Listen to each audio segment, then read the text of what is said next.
नमस्कार प्रिय दर्शकों। हाजिर हूँ आज अपने इष्ट मित्र के द्वारा एक ज्योतिषीय आप कह सकते हो बहुत ही रोचक और जानकार वर्धक सूत्र को लेकर। देखिए, यदि आप ज्योतिष सीखने के इच्छुक हो, यदि आप ज्योतिष में रुचि रखते हो या लोगों की कुंडलियां देखते हो, तो यह जो सूत्र है आपको समझना परम आवश्यक है। आप यह समझो कि यह जो सूत्र है वैसे तो यह सूत्र नवग्रहों पर है, सभी ग्रहों पर लागू होगा और अलग अलग तरीके से। और आप शायद जानते भी होंगे किंतु समझ नहीं पा रहे होंगे क्या सूत्र है। दर्शकों, यह सूत्र आप कह सकते हो कि आपकी कुंडली प्रिडिक्शन को, कुंडली देखने की विधि को, उसमें 70% 70% वृद्धि करेगा, 70% बढ़ाएगा और आप कुंडली को और अच्छे तरीके से समझ पाओगे। सूत्र क्या है, आइए आपको सूत्र बताया जाए। दर्शकों, मेरे मित्र ने जो मुझे सूत्र बतलाया, जो विधि बतलाई, वो इस प्रकार है। ठीक ऐसे ही इन दोनों में चर्चा हो रही थी, उन्होंने बात ही बात में कहा कि सूर्य को ले लो। सूर्य क्या है? ये भाई गुरु जी भी कहते हैं कि यद पिंडम तद ब्रह्मांडम, कि जो उस पूरे ब्रह्मांड में है वही इस शरीर में है, और जो इस शरीर में है वही पूरे ब्रह्मांड में है। तो यदि हम सूर्य देव को देखते हैं, आकाश में सूर्य का गोला है। सूर्य के देव कैसे हैं? बड़े चमकदार हैं, उनके अंदर बड़ी चमक है। अपने आप का, अपने चमक का उनको स्वाभिमान है, गर्व है। बहुत लोग इसी गर्व को घमंड भी कह सकते हैं, तो ठीक है, आप जो कहो। उस सूर्य के अंदर बड़ी ही आग है, गर्मी है। आप कह सकते हो कि क्रोधीपना, किसी को गर्मी, भाई आम भाषा में कहते हैं ना कि बड़ी गर्मी आ रही है तुमको। जब कोई गुस्सा होता है तो लोग यही बोलते हैं बड़ी गर्मी दिखा रहे हो। तो गुस्सा, क्रोधापन, ये सब दिखाता है सूर्य के अंदर। अब आप कुंडली में किसी के देखो तो सूर्य कहाँ पर बैठे हैं? सूर्य जिस स्थान में बैठेंगे, उस जाति का रिश्तेदार या उस जगह से उसको गर्मी, गुस्सा अत्यधिक मिलेगा, स्वाभिमानता अधिक मिलेगी। उदाहरण से आपको समझावे तो मान लीजिए सूर्य देव को हम कुंडली के सप्तम भाव में बिठा दें। पत्नी का भाव है यह, रोजगार का भाव है। तो ऐसा जातक सूर्य का यदि कुंडली के सप्तम भाव में बैठे हैं, तो पहली बात तो नीच के सूर्य हो गए, तुला राशि के सूर्य हैं। काल पुरुष की कुंडली भी यदि आप देखो तो नीच के सूर्य हैं, तुला राशि के सूर्य हो गए। अब यह सूर्य सप्तम भाव में बैठे होने के कारण, पत्नी के भाव में बैठे होने के कारण, ऐसे जातक की पत्नी स्वाभिमानी मिलेगी। ऐसे जातक की पत्नी क्रोधी स्वभाव के साथ मिल सकती है। ऐसे जातक की पत्नी तत्क्षण बदलाव वाली मिल सकती है। ऐसे जातक की पत्नी हठी भी हो सकती है, क्योंकि देखिए गुस्सा उसी को आएगा जिसके अंदर स्वाभिमान होगा, स्वाभिमान जिसके अंदर रहेगा उसके अंदर हठ जरूर रहेगा। ठीक, सूर्य को आप समझे होंगे। इसी प्रकार बहुत सूर्य के अंदर आप देखिए, सूर्य जहां सूर्य पहले भाव में बिठा दीजिए, हमारे सप्तम भाव में पहले भाव में बिठा दीजिए, सूर्य के अंदर गर्मी है।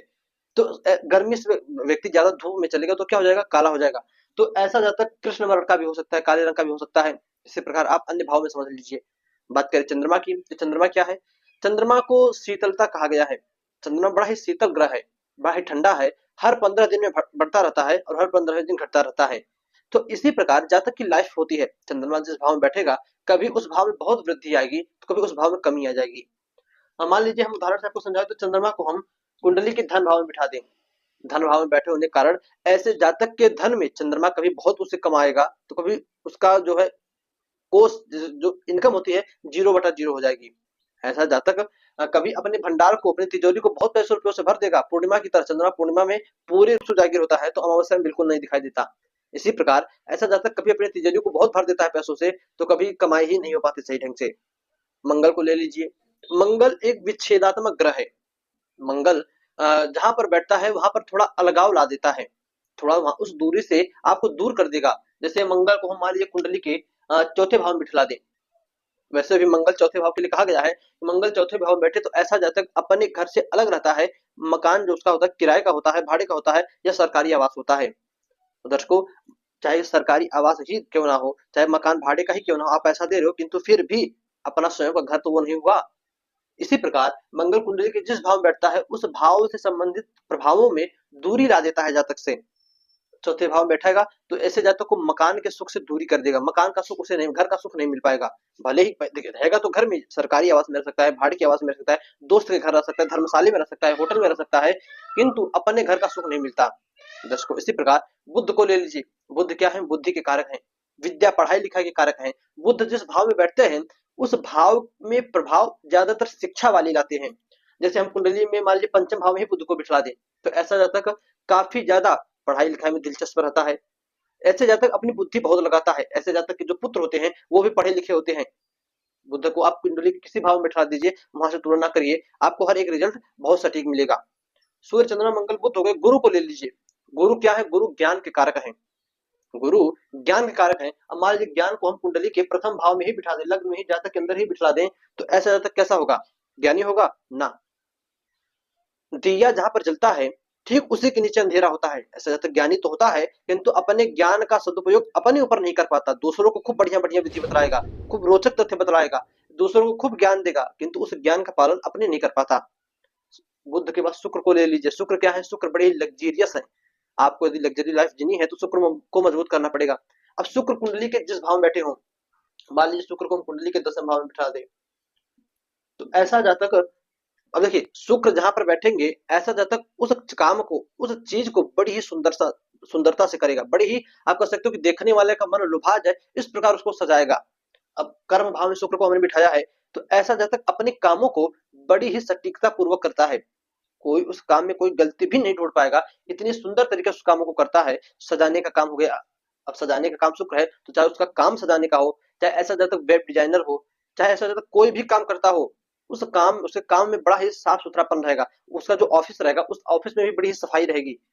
शुक्र हो गए। देखिए अब शुक्र को बहुत लोग होते हैं कि जिनके ऑफिस में सारी चीजें अस्त व्यस्त पड़ी रहती हैं, कोई चीज कहीं पर फेंकी पड़ी है, कोई चीज कहीं पर फेंकी पड़ी है, किंतु ना, ऐसा जातक जिसकी कुंडली के 10वें भाव में शुक्र हो, तो ऐसा जातक अपने ऑफिस को भी बड़ा ही साफ सुथरा रखता है। कुंडली के दूसरे भाव में, धन भाव में शुक्र को ला दीजिए। ऐसा जातक अपने पैसों का बड़ा ही सदुपयोग करता है, सही जगहों पर लगाता है। कुंडली के चौथे भाव में शुक्र को बिठा दीजिए, घर मकान वाहन से शुक्र जुड़ जाएगा। तो शुक्र, ऐसा जातक अपना घर बड़ा ही सुंदर तरीके से सजा कर रखता है, भला ही छोटा ही घर हो, भाड़े का ही हो, किंतु सजा कर रखेगा। अन्य भाव में आप जब शुक्र को बिठाएंगे तो आपको खुद जो है फलादेश समझ में आता चला जाएगा। शनि को ले लीजिए। शनि क्या है? शनि उदासीन ग्रह है। शनि जो है निराशावादी ग्रह है। शनि जहाँ बैठता है उस भाव में, उस क्षेत्र में उदासी ला देता है। जैसे शनि को कुंडली के 9वें भाव में बिठा दीजिए, परफेक्ट जगह है शनि के लिए। इस 9वें भाव में बैठने के कारण शनि जो है उदासीन हो जाएगा। किस चीज से उदासीन होगा? अपने भाग्य से। मतलब ऐसा जब तक धीरे धीरे समाधि की ओर बढ़ने लगता है, साधु संन्यासों की प्रवृत्ति अपनाने लगता है। इसी प्रकार यदि शनि को कुंडली के 7वें भाव में बिठा दें तो ऐसा जातक अपनी पत्नी से भी उदासीन रहता है। कहने का मतलब है, देखिए गृहस्थ लाइफ में तो रहेगा, किंतु सुख भरपूर नहीं ले पाएगा। अपने आप कह सकते हो कि बिल्कुल मतलब ही नहीं रखेगा। बिल्कुल मतलब नहीं कि हाय बात ना करे, रहेगा एक नॉर्मल तरीके से, ठीक है वो रहो कोई बात ना। एक जो कह सकते हो गृहस्थ लाइफ का जीवन होता है, उसे सही ढंग से जातक, जैसे कुंडली के 7वें भाव में शनि है, वो नहीं जी पाता। चाहे शनि ना जीने दे, चाहे उस जातक का स्वभाव ही ऐसा हो। दोस्तों उम्मीद करता हूँ इन 7 ग्रहों से, राहु केतु भी हैं। राहु केतु, जैसे राहु को हम मानते हैं छाया, राहु केतु को छाया ग्रह मानते हैं, तो उनका ढेर प्रभाव तो नहीं हो पाता, किंतु कुछ प्रभाव राहु केतु भी देते हैं। जैसे राहु के लिए कहा गया है कि राहु जो है ये भी विच्छेदात्मक ग्रह है। यह भी जो है आप कह सकते हो मायावी ग्रह है। जिस भाव में बैठते हैं वहां पर इनकी माया अधिक रहती है, वहां से ये विच्छेद करा देते हैं।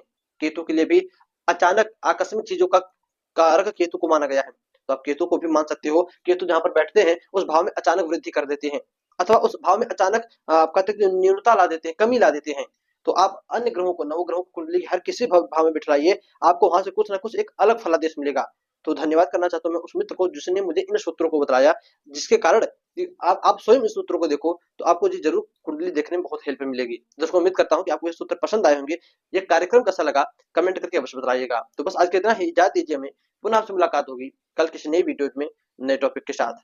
तब तक के लिए नमस्कार।